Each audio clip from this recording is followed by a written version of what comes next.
इस वक्त की एक सामने आ रही है ईरान इजराइल युद्ध पर यह बड़ी खबर। हॉर्मूज पर अमेरिका अकेला पड़ता दिख रहा है। ट्रंप ने इस पर साथ मांगा लेकिन उन्हें झटका मिला है कहीं ना कहीं, और ईरान का बड़ा बयान सामने।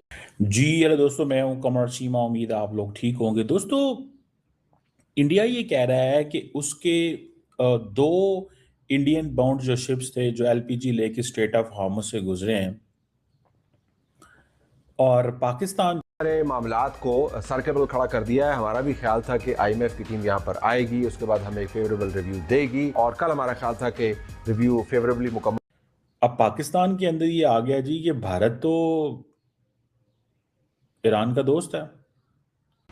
भारत ने इस महायुद्ध के बीच ऐसा क्या किया कि आज दुनिया के 5 सबसे बड़े खिलाड़ी यानी अमेरिका, चीन, रूस, ईरान और इजराइल भारत के सामने नतमस्तक हैं। चलो कि ईरान का टॉप कस्टमर हुआ करता था 2019 से पहले। ये 2019 में जब अमेरिका ने सैंक्शंस वगैरह स्ट्रिक्ट सैंक्शंस की, ये जो joint comprehensive plan of action को विड्रॉ किया, दिस दैट किया, तो ये मतलब ये वो चीज थी। ठीक है जनाब। जो जिम्मेदारी कबूल की है वो है पाकिस्तान की अफवाज के ठिकानों पर हमले की, जो कि एक बड़ा खतरनाक ट्रेंड है। इस तरह इस बाकायदा आगाज हो गया। अरब ममालिक के पास कोई बहुत ज्यादा वाज़ेह कोई दलील नहीं है, जवाब नहीं है कि वो लगातार बात कर रहा है ईरान से, और भारत के और जहाज भी आएंगे। ये पूरा जो कुकिंग गैस का ये सारा संकट है अब ये दूर होगा, क्योंकि ईरान से बात हो गई है दोस्तों। और ईरान ने अब 2025-26 में ऑयल इंपोर्ट जो है ईरान से वो कंप्लीट ख़त्म हो गई। अब वो तकरीबन प्री 2019 लेवल पे चली गई। बायलैटरल ट्रेड भी इनकी ख़त्म हो गई। अभी ये जो मार्च की सिचुएशन बनी है स्ट्रेट ऑफ हार्मस से, ईरान एंड ओमान जो है, जहाँ पे उन्होंने डिस्टर्ब किया सारी की सारी सप्लाई चेन को, वो हमसे आगे है, इसमें तो कोई शक वाली बात नहीं। जो भी अच्छा इकोनॉमिस्ट होगा, अब आप कहेंगे सऊदी अरब में चीज़ें इंडिया से भी सस्ती हैं, तो वो हो सकती हैं। पाकिस्तान में और पाकिस्तान के अलावा मेरे नहीं ख्याल से कहीं पे भी है। Generally ranks slightly higher better than India. They can now with Iran to have India flag ships go through unscathed, and by the way, it also helps India within its own region, because some of the smaller countries like Sri Lanka and Maldives and one of the larger countries, Bangladesh, they are now looking to India. India ये कह रहा है कि उसके दो Indian bound जो ships थे जो एलपीजी लेके स्ट्रेट ऑफ हार्मस से गुजरे हैं, और पाकिस्तान जो है क्या उसको भी ये फैसिलिटी हासिल है, क्योंकि ईरान ने स्ट्रेट ऑफ हार्मस से 2 भारतीय ऑयल टैंकर गुजरने दिए हैं। अब पाकिस्तान के अंदर ये आ गया जी कि भारत तो ईरान का दोस्त है। ये वही भारत है जिसके वजीर आजम नरेंद्र मोदी जंग से कुछ घंटे पहले इजराइल में थे। तो क्या पाकिस्तान के जहाज़ों को भी गुजरने दिया जाएगा? ये बड़ा इंपॉर्टेंट सवाल है। इस सवाल को थोड़ा सा डायसेक्ट करना चाहिए, समझना चाहिए ना। अब इंडिया जो है वो आपको मैं थोड़ा बताता चलूं कि ईरान का टॉप कस्टमर हुआ करता था 2019 से पहले। ये 2019 में जब अमेरिका ने सैंक्शंस वगैरह स्ट्रिक्ट सैंक्शंस की, ये जो joint comprehensive plan of action को विड्रॉ किया, दिस दैट किया, तो ये मतलब ये वो चीज थी। ठीक है जनाब। इंडिया ने क्या किया कि इंडिया बहुत सारा कुछ, ये जब joint comprehensive plan of action को ट्रंप एडमिनिस्ट्रेशन ने विड्रॉ कर लिया, ईरान न्यूक्लियर डील जो थी, तो जो टेम्परी वेवर शेवर से वो सब पॉज हो गए, सेकेंडरी सैंक्शंस आ गई। अब क्या है, अब 2025-26 में ऑयल इंपोर्ट जो है ईरान से वो कंप्लीट खत्म हो गई।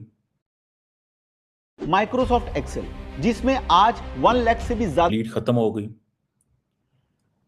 अब वो तकरीबन प्री 2019 लेवल पे चली गई। बायलैटरल ट्रेड भी इनकी खत्म हो गई।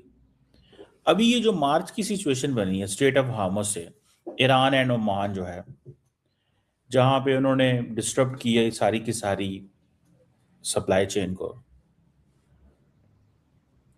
इंश्योरेंस के हाई रिस्क हो गए, अटैक्स हो रहे थे, थ्रेट्स थे ईरान की तरफ से। अब ये जो कहा जा रहा है, जो चोक पॉइंट है, दैट हैंडल्स बेसिकली 50% इंडिया का crude oil import. Iraq, Saudi Arabia, UAE, Kuwait etcetera, मतलब ये सारे जितने मुल्क हैं वहां से। अब सिचुएशन क्या डेवलप हुई है, बड़ी इंटरेस्टिंग सिचुएशन है बाय द वे। उन्होंने कहा जी कि इंडिया जो है वो ले सकता है, इंडिया जो है वो ले सकता है तेल, वहां उसको तेल चला जाएगा। समझ रहे हैं बात को? तेल किसके पास नहीं जाएगा? ये सवाल तो वो एक बनता है ना कि हाँ जी ये तेल जो है ये किसके पास नहीं जाएगा? ये पाकिस्तान के पास क्यों तेल नहीं आएगा? जयशंकर साहब जो हैं उन्होंने शुरू से एक ईरान के साथ राब्ता रखा है और उनको इस चीज का पता था कि ये अच्छा, पहले इन्होंने जयशंकर साहब ने ईरान के साथ राब्ता रखा फॉर वन थिंग, और वो क्या थी कि ये जो नॉन स्टेट एक्टर्स हैं गल्फ ऑफ ईडन में, ये खास तौर पे उनको ये था कि जो हूथीज हैं, ठीक है जनाब, ये जो हूथीज वगैरह हैं ये ना कुछ इंडिया की ऑयल डिस्ट्रप्शन कर दे, तो इंडिया हमेशा उनके पास जाता रहा है, ईरानियंस के पास। लेकिन इंडिया का असल पार्टनर, तो स्ट्रेटेजिक पार्टनर तो वो है, इजराइल है। लेकिन अब जारी बात है ईरान को भी तो तेल बेचना है ना, उसको भी तो अपने ताल्लुकात रखने हैं ना, उसने भी तो कारोबार करना है। तो इस चीज को देखते हुए ये फैक्टर सामने आए हैं कि किस तरह की सिचुएशन जो है वो डेवलप हो रही है। तो जयशंकर साहब जो हैं वो ईज इनटू दिस गेम कि भाई मैंने कोशिश ये करनी है कि मैं तेल लेके आऊं फॉर इंडिया। वो इंडिया के लिए तेल इकट्ठा कर रहे हैं पूरी दुनिया से। ताल्लुकात तो इनके इजराइल के साथ हैं, ताल्लुकात तो इनके ईरान के साथ नहीं है ना, मतलब विच इज अ फैक्ट, ये तो फैक्ट है।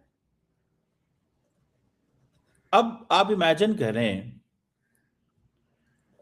कि इंडिया के साथ ईरानियों ने एक डील कर लिया, उस डील की बहुत सारी वो सारी चीजें तो नहीं सामने आ रही, ठीक है जी, लेकिन एक अरेंजमेंट एस्टैब्लिश हुआ है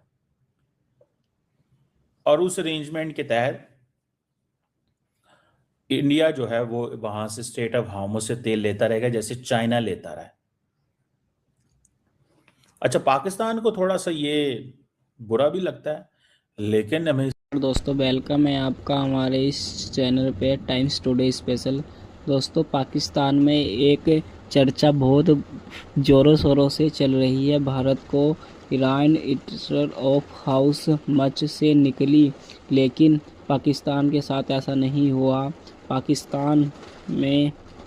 पाकिस्तान के जहाज़ अभी भी फंसे हुए हैं, स्टॉक ऑफर से निकले इंतज़ार नहीं है। यह पाकिस्तान के लिए बहुत बड़ी परेशानी की बात है और पाकिस्तान की जनता पाकिस्तानी प्रधानमंत्री शहबाज शरीफ को कोस रही है। पाकिस्तान में आए दिन पेट्रोल के तेल बढ़ते जा रहे हैं, इसी के लिए प्रधानमंत्री शहबाज शरीफ को गाली मिल रही है पाकिस्तान की मीडिया की तरफ से।